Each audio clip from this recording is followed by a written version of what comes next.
Pria ini sudah tidak makan 2 tahun. Berbaring karena kelaparan.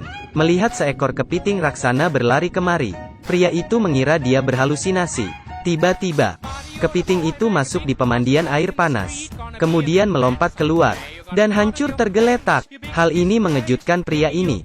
Dia mengira akan mati kelaparan di sini. Ternyata makanan datang sendiri. Tetapi kepiting ini sangat besar. Pasti bukan dari bumi. Ternyata, pria ini adalah profesor yang bernama Rick. Setengah dari hidupnya telah mengembangkan mesin waktu yang dapat melakukan perjalanan melalui ruang dan waktu. Tapi dalam sebuah wawancara, profesor tanpa ampun diejek oleh pembawa acara. Mengatakan penelitian dan pengembangannya adalah pemborosan sumber daya. Hal ini membuat profesor sangat marah. Setelah itu profesor tidak bersemangat. Dari seorang peneliti menjadi guru TK. Hari itu seorang reporter bernama Holly mencarinya. Memberinya fosil 200 juta tahun yang lalu. Saat profesor mengangkatnya, melihat ada tanda korek api. Profesor mengeluarkan korek apinya dan meletakkan di atas. Ternyata ketat. Sangat pas. Hal ini membuat dokter menyadari bahwa memang bisa melintasi ruang dan waktu. Jadi dia menyalakan lampu dan membuat mesin waktu. Tetapi terjadi sesuatu.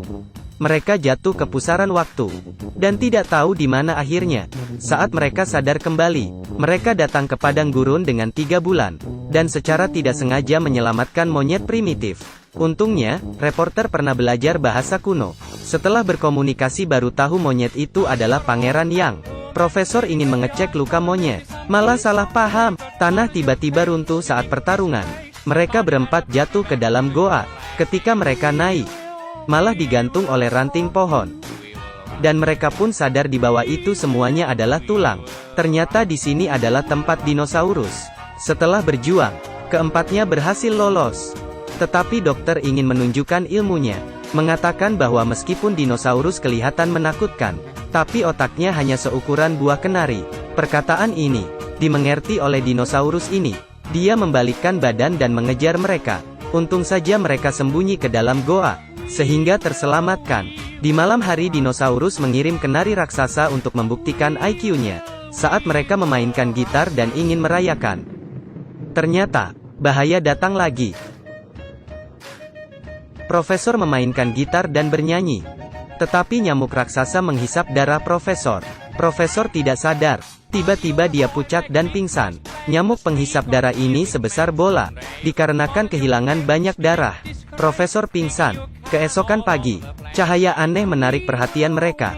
Otak dokter tiba-tiba menerima sinyal permintaan bantuan dari manusia kadal. Di bawah bimbingan manusia kadal, mereka datang ke situs bersejarah. Tetapi ketika mereka mempelajari bangunan kristal segitiga, sekelompok manusia kadal mengepung dengan ganas.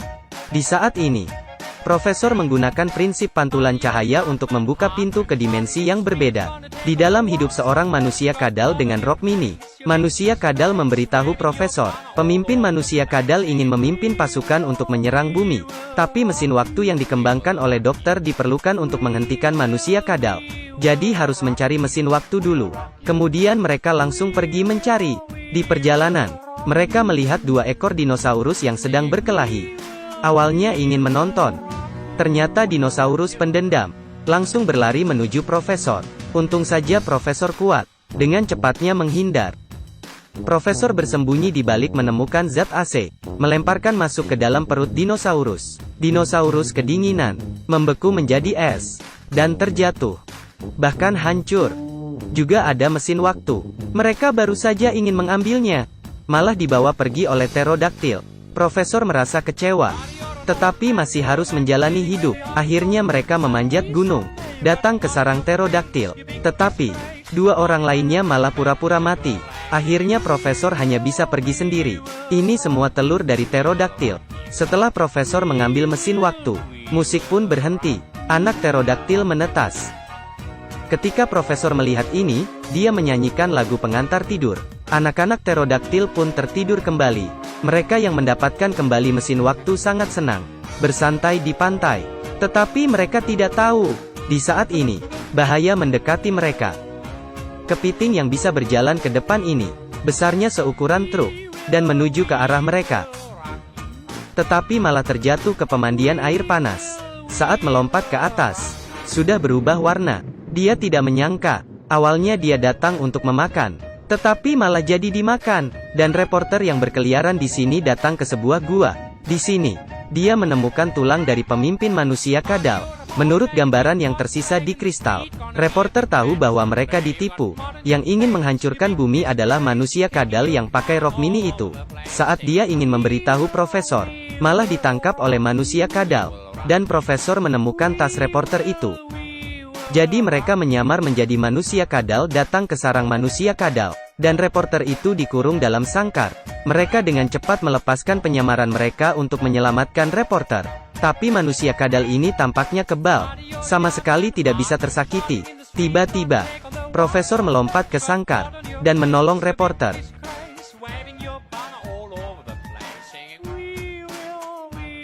Tetapi di saat ini, dinosaurus itu keluar lagi. Dokter memutuskan untuk mengakhiri nasib jahat ini. Jadi dia mulai menunjukkan seni bela dirinya. Berguling-guling dahulu, mendapatkan senjata.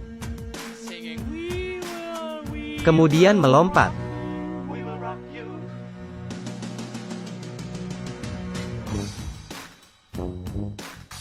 Aduh.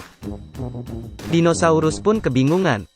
Di saat ini tentara manusia kadal muncul, mengelilingi reporter dan kawan-kawan. Di saat ini, profesor kembali dengan duduk di atas punggung dinosaurus. Ternyata profesor membuka dan memperluas wilayah di perut dinosaurus, sehingga menyembuhkan sembelit dinosaurus. Kemudian dinosaurus menjadi temannya.